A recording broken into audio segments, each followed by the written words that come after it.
Hello అండి. ఒక మంచి విక్రమ బేతాళ కథను చెప్పుకుందాం.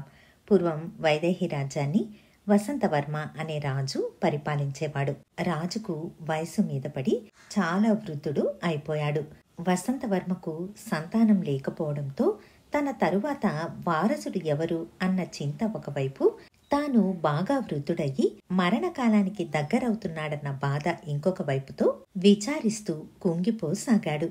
ఇలా ఉండగా ఒకసారి రాజు వసంతవర్మ తన మంత్రి అయిన చంద్రగుప్తుడితో రాజప్రాసాదంలో విహరిస్తూ ఉన్నాడు.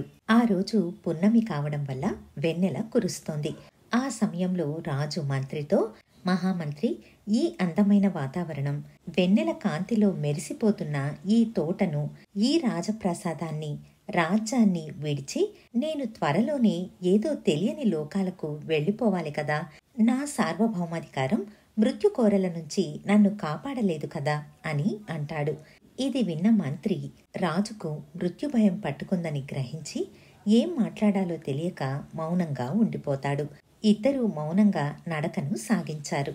అలా కాస్త ముందుకు వెళ్ళగా అక్కడ ఒక విచిత్రం జరిగింది. ఆకాశ మార్గం నుంచి ఒక బంగారు పుష్పం గాలిలో తేలుకుంటూ వచ్చి వాళ్ల కాళ్ల ముందు పడుతుంది. మహారాజు ఆశ్చర్యపోయి వంగి ఆ పుష్పాన్ని తన చేతిలోకి తీసుకుంటాడు. తరువాత ఆ పుష్పాన్ని వాసన చూసి మంత్రికేసి, మహామంత్రి, ఈ పుష్పం నుంచి వచ్చే సువాసనను వర్ణించడానికి నాకు మాటలు సరిపోవడం లేదు. ఇది ఏ పుష్పం అయి ఉంటుంది అని అడుగుతాడు. ఇది విన్న మహామంత్రి, ప్రభు, ఈ పుష్పం ఆకాశ మార్గం నుంచి వచ్చి పడిందంటే తప్పకుండా ఇది దేవతా పుష్పం అయి ఉంటుంది. ఏ దేవతా స్త్రీలో, గంధర్వ స్త్రీలో లేదా కిన్నెర స్త్రీలో ఈ పుష్పాన్ని తమ సిగలో నుంచి జార విడుచుకుని ఉంటారు. దీనివల్ల ఖచ్చితంగా ఏదో ఒక ప్రయోజనం ఉండే ఉంటుంది. ఆ విషయం గురించి మనం మన పురోహితులతో చర్చించాలి అని చెబుతాడు. మరుసటి రోజు రాజపురోహితుడు వచ్చి ఆ పుష్పాన్ని క్షుణ్ణంగా పరిశీలించి వాటి లక్షణాలను తెలుసుకుని, మహారాజా, ఈ పుష్పం అమరలోకంలోని స్త్రీలు ధరించే ఎంతో అపురూపమైన పుష్పం. వృద్ధులకు యవ్వనాన్ని ప్రసాదించే అద్భుతమైన శక్తి దీనికి ఉంది. ఎంతో మంది వైద్య శాస్త్రవేత్తలు దీని ప్రత్యేకత గురించి ఎన్నో గ్రంథాలలో వివరించారు. ఈ పుష్పం సహాయంతో ఒక యువకుడు కాని, ఒక యువతి కాని వేరొకరికి తమ యవ్వనాన్ని దానం చెయ్యవచ్చు. ఒకసారి ఈ పుష్పాన్ని వాసన చూసి బ్రహ్మదేవుణ్ణి మనసారా తలుచుకుని తాము ఎవరికైతే తమ యవ్వనాన్ని దానం చెయ్యాలనుకుంటున్నారో వాళ్లకు తమ యవ్వనాన్ని ప్రసాదించవచ్చు.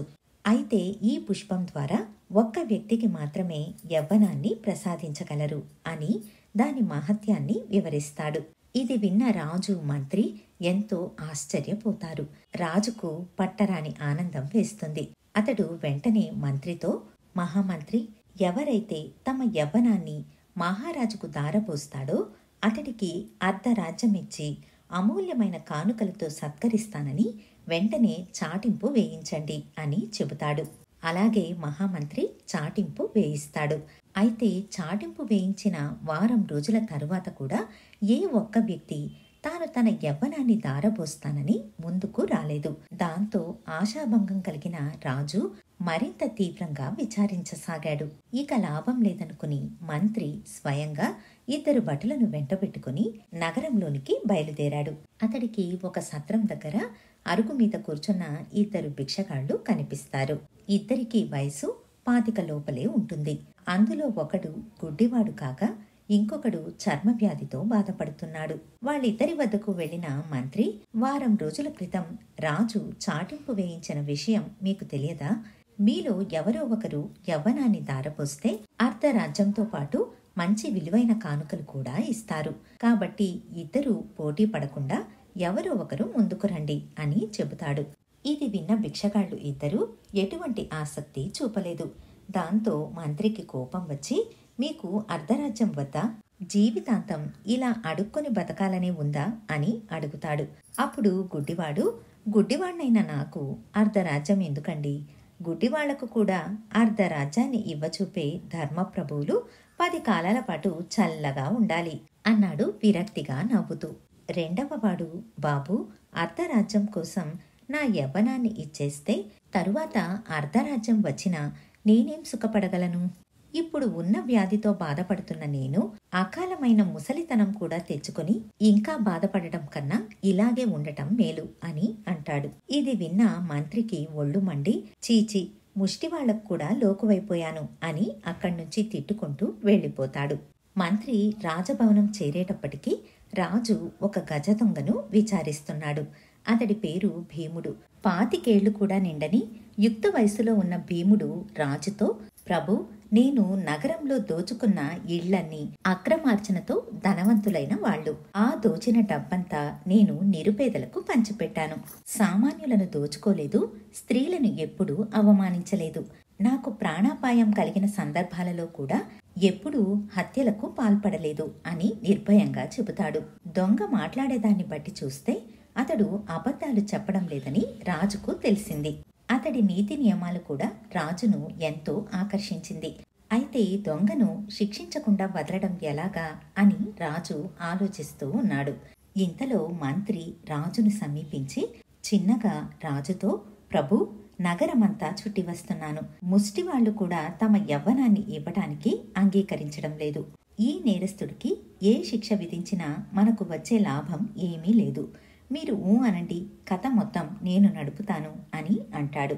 ఎలాగైనా యవ్వనాన్ని సంపాదించుకోవాలి అని ప్రలోభంలో ఉన్న రాజు మంత్రి మాటలకు సరే అని తల ఊపాడు. మంత్రి దొంగ వద్దకు వెళ్లి, భీముడు, నువ్వు చేసిన పనికి నీకు ఎలాగూ ఉరిశిక్ష పడుతుంది అంటూ ఇంకేదో చెప్పబోయాడు. ఇంతలో దొంగ మధ్యలో ఆపి, రాజుగారికి నా యవ్వనాన్ని ఇస్తే నాకు అర్ధరాజ్యము వస్తుంది, ఉరిశిక్ష తప్పుతుంది, ఇదే కదా మీరు చెప్పబోయేది అని అంటాడు.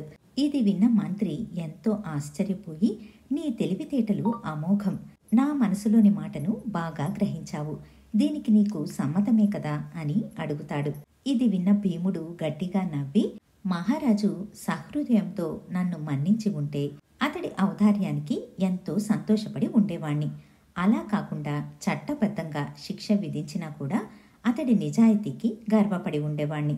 కానీ ఈ రెండూ చేయకుండా నా అంచనాలన్నీ తలకిందులు చేశారు. రాజుగారి చాటింపు విని అర్ధరాజ్యాన్ని కూడా తీసుకోకుండా నా యవ్వనాన్ని రాజుకు త్యాగం చెయ్యాలని నిర్ణయించుకున్నాను. ఆ ఉద్దేశంతోనే కావాలని మీ భటులకు చిక్కాను. అయితే ఇప్పుడు నా నిర్ణయం మార్చుకుంటున్నాను. మీ స్వప్రయోజనాల కోసం స్వార్థంతో ఆపదలో ఉన్న ఒక వ్యక్తిని వాడుకోవాలని చూస్తున్నారు. ఇది చాలా నీచమైన పని అని అంటాడు. ఆ మాటలు విన్న రాజు కోపంతో, నువ్వు చేసిన నేరాలకు వెంటనే నిన్ను ఉరి తీయించగలను అని అంటాడు. భీముడు ఏమాత్రం తొణక్కుండా, మీకు నిజంగా న్యాయం అనిపిస్తే అలాగే ఉరి తీయించండి ప్రభు, అయితే మీరు విధించే శిక్షకు భయపడి నేను మీరు చెప్పిన దానికి ఒప్పుకుంటాను అని మాత్రం భ్రమపడకండి అని అంటాడు. ఇది విన్న రాజుకు అవమాన భారంతో ముఖం ఎర్రగా మారిపోతుంది. కాసేపు మౌనంగా ఉండి తరువాత భీముణ్ణి సమీపించి అతడిని ఎంతో ఆప్యాయంగా కౌగలించుకుని, నువ్వు నా కళ్ళు తెరిపించిన మహర్షివి. నా చివరి దశలోనైనా నిన్ను కలుసుకోవడం నా పూర్వజన్మ సుకృతంలాగా భావిస్తున్నాను. వారసులు లేని నా సింహాసనానికి ఈ క్షణం నుంచి నిన్నే వారసుడిగా నియమిస్తున్నాను. ఇక నేను సన్యాసం తీసుకుంటాను అన్నాడు సంతోషంగా. బేతాళుడు కథ చెప్పి, రాజా, వృద్ధాప్య దశకు చేరుకున్న వసంతవర్మకు మతి భ్రమించిందా? ఒక బందిపోటు దొంగకు తన రాజ్యాన్ని అప్పగించి తన వారసుడిగా ప్రకటించడం మూర్ఖత్వంతో కూడుకున్న పని కాదా? అంతేకాకుండా అతడిని మహర్షి అని పిలవడమేంటి? రాజ్యాన్ని అప్పగించాడు సరే, తానెందుకు సన్యాసం స్వీకరించాలి? ఈ సందేహాలకు సమాధానం తెలిసి చెప్పకపోతే నీ తల 1000 ముక్కలవుతుంది అంటాడు. దానికి విక్రమార్కుడు, రాజు వసంతవర్మ తీరును పరిశీలిస్తే అతడు ప్రకృతి సౌందర్యాన్ని ఆస్వాదించే కళాహృదయం కలవాడని తెలుస్తోంది. ఇలాంటి వ్యక్తులు జీవితంలో కొన్ని సందర్భాలలో తాత్కాలికంగా బలహీనతకు లోనవుతారు. అంత మాత్రాన దాన్ని మతి భ్రమించడం అనడం సరికాదు. ఎప్పుడైతే గజదొంగ తన ప్రాణాన్ని పణంగా పెట్టి ఆ మాటలు అన్నాడో అప్పుడు రాజుకు కనువిప్పు కలిగింది. అతడి సాహసం, సంస్కారం, త్యాగాన్ని గుర్తించిన రాజు అతడిని మహర్షి అని సంబోధించాడు. అందుకే అతడికి సింహాసనాన్ని అప్పగించాడు. అన్నిటికన్నా ముఖ్యంగా జీవితంలో మరణం అన్నది అనివార్యం అని గుర్తించాడు. దానిని చిరునవ్వుతో ఆహ్వానించడమే జీవితం యొక్క పరమార్థం అని గ్రహించి సన్యాసాన్ని స్వీకరించాడు అని అంటాడు. రాజుకు ఈ విధంగా మౌనభంగం కలగగానే బేతాళుడు శవంతో సహా మాయమై మళ్ళీ చెట్టెక్కాడు. ఇదండి చందమామలోని ఒక మంచి విక్రమ బేతాళ కథ. మళ్ళీ మరొక మంచి కథతో మీ ముందుంటాను. ధన్యవాదాలు.